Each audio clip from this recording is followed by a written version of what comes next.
Bonjour à tous, merci de nous rejoindre sur le plateau de Dimanche en Politique Europe ici au Parlement de Strasbourg. Nous allons nous intéresser ce matin aux partis nationalistes, ces partis politiques qui d'élection en élection ont pris de l'ampleur dans l'Union. Le nationalisme, un mot repris à plusieurs reprises dans la semaine écoulée, dans la bouche de la chancelière Angela Merkel ici au Parlement de Strasbourg et dans celle du président de la République Emmanuel Macron. Parce que c'est sûr, les nationalistes joueront un rôle dans les élections européennes à venir. Pour en parler avec moi ce matin, Nathalie Griesbeck, bonjour madame. Bonjour. Vous êtes députée du groupe Alliance des démocrates et des libéraux pour l'Europe.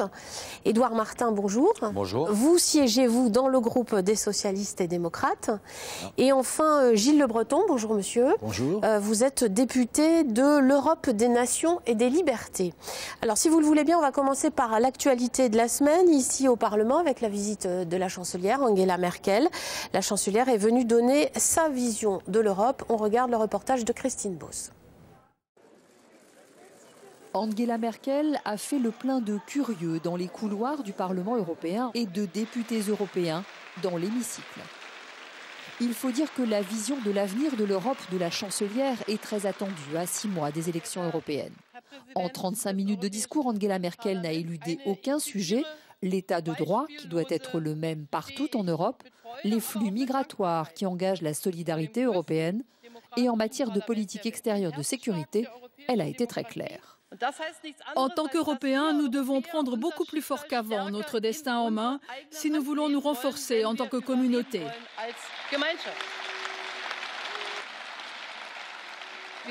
Nous devrions travailler à moyen terme à l'élaboration d'une véritable armée européenne.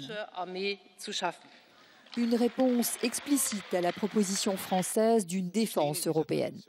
Pendant 2 heures, les députés l'ont interpellée sur des sujets qui fâchent, comme l'évasion fiscale.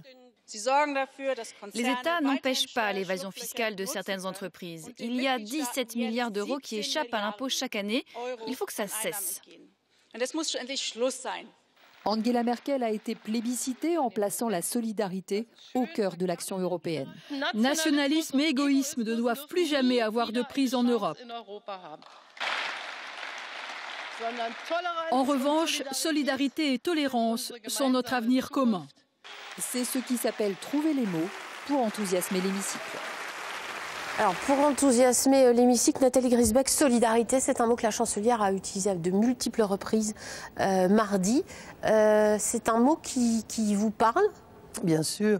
D'abord, je voudrais dire chapeau à Angela Merkel avec sa clairvoyance, sa force politique, les positions qu'elle a prises, les explications qu'elle a redonnées sur la nécessité de faire bouger l'Europe, de ne pas la laisser pétrifiée et inerte, de la faire bouger, de l'adapter, de sortir de la règle de l'unanimité. Pour l'Allemagne, c'est quand même un pas important qui a été franchi. Et elle a reparlé aussi de solidarité avec l'envie de concrétiser les choses et d'être adapté à l'attente des citoyens européens. Et moi, j'ai dit, je trouve, alors même qu'elle va partir, puisqu'elle tire les conclusions des élections successives qui se sont déroulées dans son pays, elle ne crache pas dans la soupe, elle propose. Elle dit d'avancer sur une armée européenne, puisque les citoyens européens, moi dans mon groupe politique parlementaire, j'ai des gens des pays baltes qui ont peur des Russes, qui ont peur pour leur sécurité. Cette prise en compte est importante et l'idée d'une armée européenne, pas ce soir, mais demain matin, après-demain, est une excellente chose pour répondre à l'attente de demande de sécurité des citoyens. Édouard Martin, 12 ans de pouvoir pour la chancelière. Elle était notamment, j'allais dire, au sommet de son art au moment de la crise de 2008. Est-ce qu'elle a été trop dure? Est-ce que, par exemple, certains le disent, la montée du nationalisme vient aussi de là parce qu'à un moment donné, l'Europe a été trop dure. On pense à la Troïka avec la Grèce, le Portugal, par exemple. Oui, ce qui est étonnant, c'est qu'effectivement, elle utilise le mot solidarité à plusieurs reprises dans son discours. Le tout, c'est de savoir qu'est-ce qu'on y met derrière. Solidarité, pourquoi? Pour mener des politiques d'austérité imposées partout en Europe. Parce que c'est ça le résultat aussi. Il ne faut pas uniquement pointer la responsabilité d'Angela Merkel. Hein. Le Conseil est responsable et la Commission est responsable dans sa globalité. C'est trop facile de pointer une seule responsable. Mais néanmoins, on peut aussi être d'accord pour dire que c'est quand même l'Allemagne qui a mené cette bataille de politique d'austérité. L'Allemagne a joué un rôle quand même prépondérant sur les sanctions qui ont été infligées à la Grèce, etc., etc. Plus la crise migratoire. Là, par contre, je serais peut-être un peu moins sévère avec elle, même si les raisons sont diverses. Hein. Elle n'est pas devenue philanthrope comme ça un matin en se réveillant. C'est quand même l'Allemagne qui a joué le jeu sur la solidarité d'accueil des migrants et l'accueil des réfugiés. Chose que n'ont pas fait les autres États membres. Sauf que dans ce cas précis, elle a décidé toute seule. C'est ce qu'on lui reproche d'ailleurs. Non, mais elle a décidé toute seule. Pourquoi ? Je rappelle quand même qu'ici, au Parlement européen, nous avons voté, nous les députés, une résolution avec la Commission. On disait, enfin on n'a pas voté, on était d'accord avec la proposition de la Commission, c'est de dire il faut effectivement que l'Europe soit plus solidaire et qu'on partage l'effort d'accueillir ces réfugiés sur l'ensemble des pays européens. Et on répartissait le nombre de réfugiés en fonction de la taille du pays, de la situation économique, etc., etc. Personne n'a joué le jeu. Et à l'époque, la Commission européenne proposait d'accueillir 160 000 réfugiés. Le Conseil a dit niet. Et c'est pour ces raisons-là que Angela Merkel, face à cela, a décidé de dire ok, j'y vais. Alors, elle a peut-être eu tort, je n'en sais rien, mais je pense que l'Europe se serait grandie si on avait été un peu plus solidaire sur l'accueil des migrants. Les États membres. Les États membres, parce que nous, c'était prêt. Je parle de l'Europe, je pense au Conseil. Oui, mais c'est bien de distinguer. Gilles Le Breton, d'abord pour que les choses soient claires, l'Europe des Nations et des Libertés, vous êtes député Rassemblement National, en France en tout cas. Le discours d'Angela Merkel et ce mot solidarité, c'est quelque chose qui vous agace ? Non, nous ne sommes pas hostiles à une certaine forme de solidarité européenne, mais encore faut-il s'entendre sur le sens des mots. Le problème, quand on entend Angela Merkel parler de solidarité, c'est qu'elle suppose que cela passe par une négation de la souveraineté des nations. Et nous, au contraire, nous pensons qu'il faut... Pourquoi ça voudrait dire renoncer à la souveraineté que d'être solidaire ? Écoutez, vous voyez, je vous renvoie à son discours. Elle a proposé, par exemple, une armée européenne, une véritable armée européenne très intégrée comme le président Macron. C'est, à mes yeux, une négation des exigences de la défense nationale. Donc pour moi, c'est beaucoup trop intégré, c'est une vision dont je ne veux pas. Non, moi je pense qu'il faut que chaque État puisse conserver la totalité de ses prérogatives régaliennes. Donc en matière de défense, ça signifie que la défense nationale doit rester française en ce qui concerne la France. C'est une vision gaulliste qui ne nous est pas d'ailleurs propre au Rassemblement national. Et en revanche, on peut tout à fait s'entraider, par exemple pour garder les frontières extérieures de l'Union européenne, puisque nous sommes très sensibles au phénomène de submersion migratoire. Eh bien, si certains États nous demandent de l'aide, des pays comme la France, comme l'Allemagne, peuvent apporter un concours technique. Donc une certaine forme de solidarité n'est pas du tout à exclure dans notre vision des choses. Nous sommes pour une autre Europe, nous ne sommes pas pour un repli national.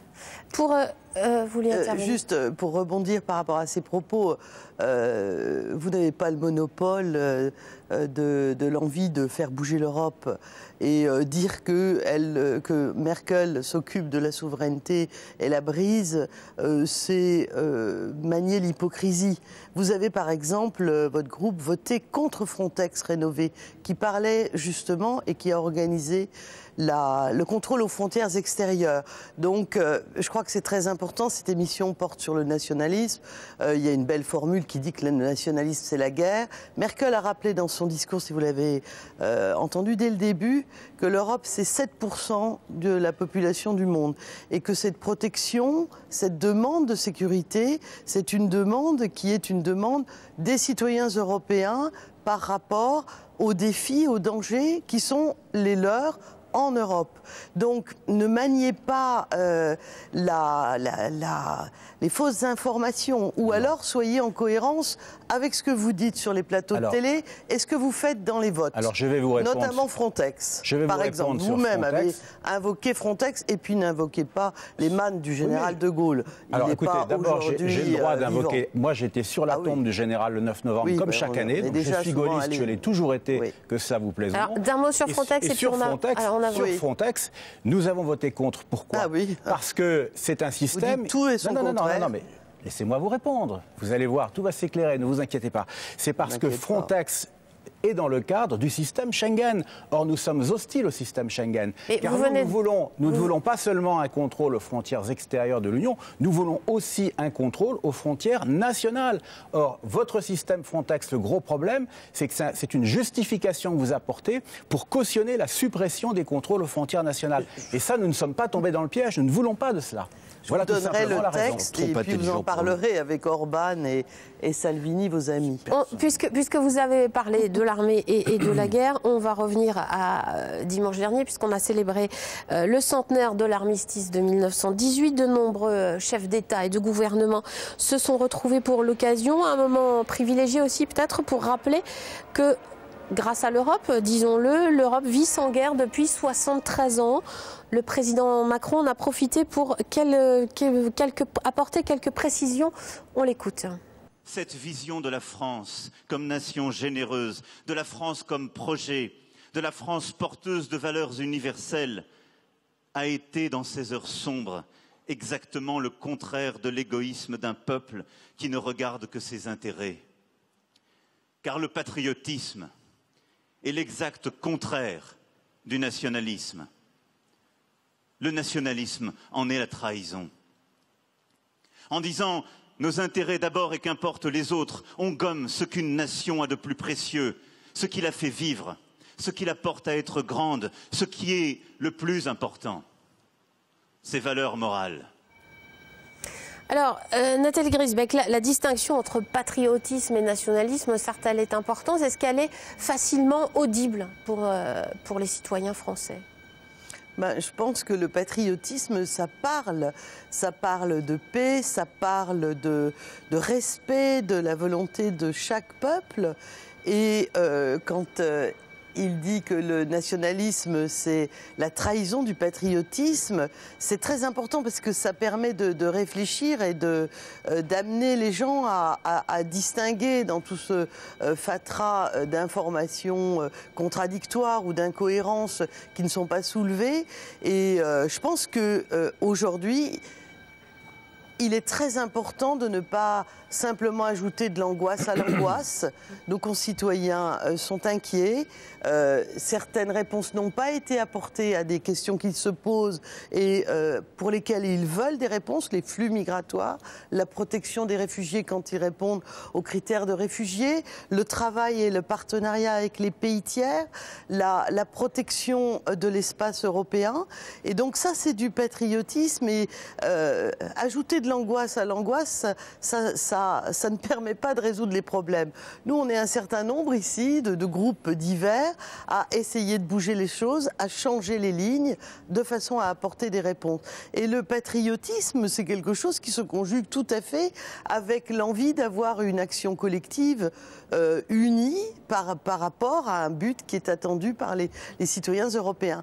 Pour moi, je pense que c'est au contraire plus d'Europe qui répondra à un certain nombre de défis mondiaux qui se posent dans la mondialisation. Croyez-vous que c'est la France qui représente 1% de la population du monde qui peut répondre seule à ces défis du changement climatique, du commerce? Regardez le bras de fer avec le président américain Trump sur l'acier. Si ensemble on prend des sanctions, à ce moment-là, Trump retire l'échelle et prend en considération la position du continent européen. Parce qu'au fond, ce que veulent les gens des autres pays tiers, dont les États-Unis, et ce qui fait rire aussi les Chinois, c'est que nous soyons fragmentés, que nous soyons divisés. Édouard Martin, est-ce que c'était important cette précision? Est-ce que finalement ça rend pas le... Oui, le patriotisme, c'est l'amour des siens. Le nationalisme, c'est la détestation des autres.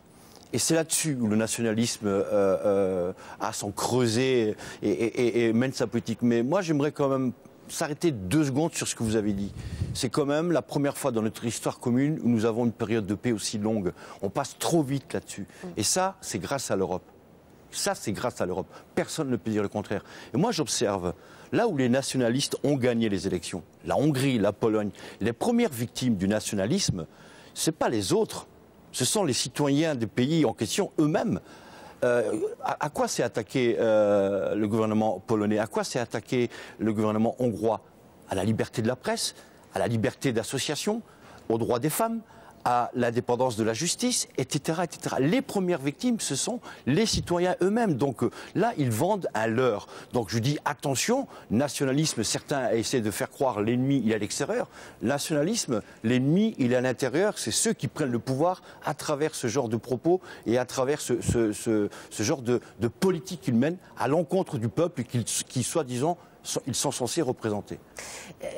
Monsieur Le Breton, quel va être le cœur de votre projet pour les élections européennes? Parce que j'imagine bien que vous allez faire campagne, en tout cas vous, votre parti. Ça va être quoi? Le cœur de la campagne, ça va être l'immigration, ça va être la submersion migratoire dont vous parliez il y a un instant? Non, on ne peut pas réduire notre projet à un seul thème. Bien sûr que nous sommes favorables à la lutte contre l'immigration de masse. Ça va être un thème important. Mais nous allons expliquer aux Européens que l'Union européenne est en train de se transformer progressivement en union fédérale, et d'ailleurs le projet d'armée européenne en est un signe supplémentaire, et nous ne voulons pas de ça. Nous ne voulons pas d'une Union européenne qui serait un super État fédéral. Vous préférez l'OTAN?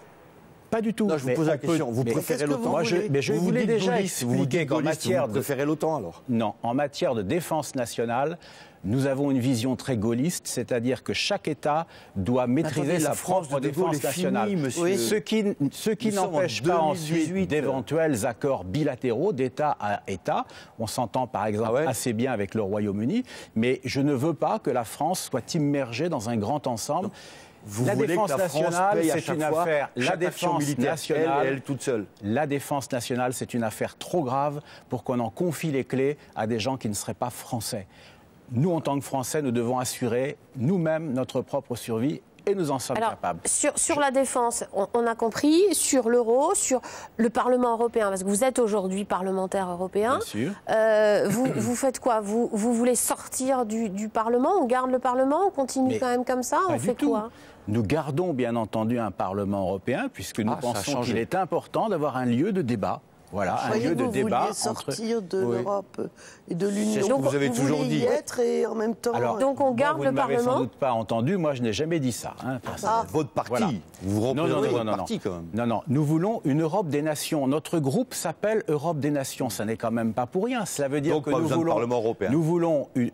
Oui, nous voulons une autre organisation européenne, mais une autre organisation européenne suppose naturellement un lieu de débat.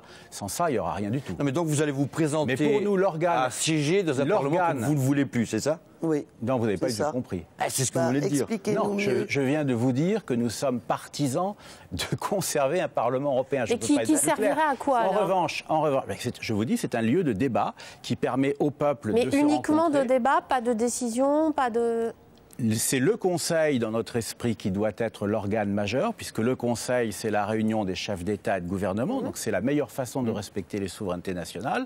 Mais les propositions, bien sûr, mais c'est un organe que nous souhaitons conserver. Et les propositions qui émanent du Conseil, qui doit être et redevenir davantage qu'il ne l'est un organe majeur, eh bien, ont vocation à être débattues au sein du Parlement européen.